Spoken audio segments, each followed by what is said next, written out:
have insomnia.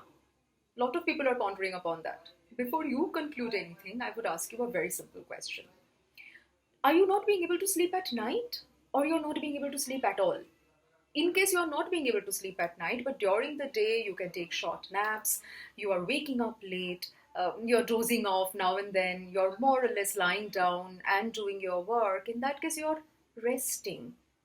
You're not sleep deprived, your sleep cycle is going through a change. We do not have a regular timetable these days with us because we know that we can afford to wake up late, we can stay up and we can watch a series. So our body clock needs to be readjusted again.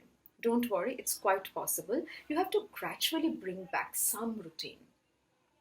Like try and finish your dinner by a certain hour, try and wake up within a certain period of time, try to do some physical activities also because that's also required for you to be substantially tired by the time you're signing off.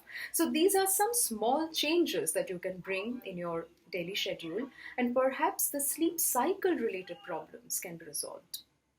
In case you're not being able to sleep at all, for example, whenever you're trying to sleep, you just wake up with fear, with anxiety, you're having nightmares, or at times you have palpitations, you're having cold sweats, then that's far more problematic and it needs to be seen from a different light.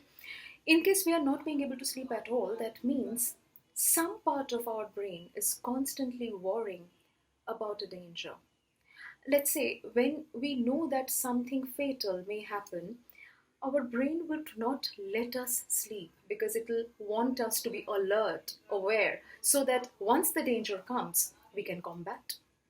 And that is precisely why, since this is such a time, this pandemic situation, constant worries around health, constant worries about our loved ones, work anxieties, all of that are keeping you awake, even when you're trying to distract yourself with something or the other. So, this is actually related to some other anxieties which are unresolved in you, and precisely which is why, whenever you're trying to sleep, they're trying to keep you awake so that they can have a conversation with you. So, what can we do? We can try and actually confront our anxieties during our waking hours. We can try and understand what is making me scared. For example, if I'm scared of being infected, that's a major fear that a lot of us would experience at this point.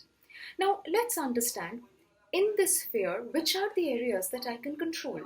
For example, if I have to go out to buy something essential, I do not know who all are infected around me. I do not have any control over that.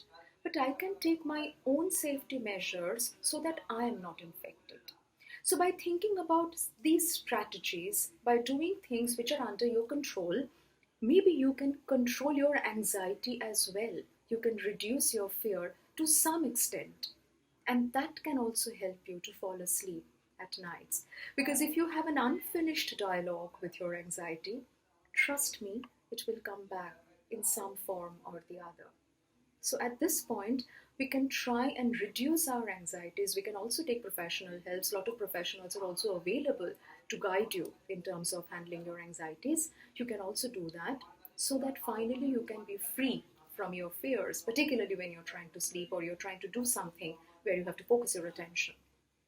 I believe if we understand some of the coping strategies, then it will be overall helpful for us to have some peaceful mind. And also, one small suggestion about sleeplessness, in case you cannot fall asleep at night, in spite of all of that, do not turn into a clock watcher. Don't constantly try and see, oh my god, it's 2:30 a.m., it's 3:30 a.m., I'm still awake. Do not create another anxiety out of this sleeplessness because that becomes an add on. That itself becomes a new anxiety. So, in case I'm not being able to sleep for some reason, maybe something is going on, you can try and distract yourself for the time being with something pleasant. Maybe you can try and listen to some music or you can try and read something, and maybe eventually you would fall asleep. Maybe you will just, doze off. Next morning, when you feel little better, fresh, try and confront your anxieties then, so that the next night comes to you without the fear. And one day, we should all wake up without these anxieties, with much more hope to fulfill our unfinished dreams. Thank you.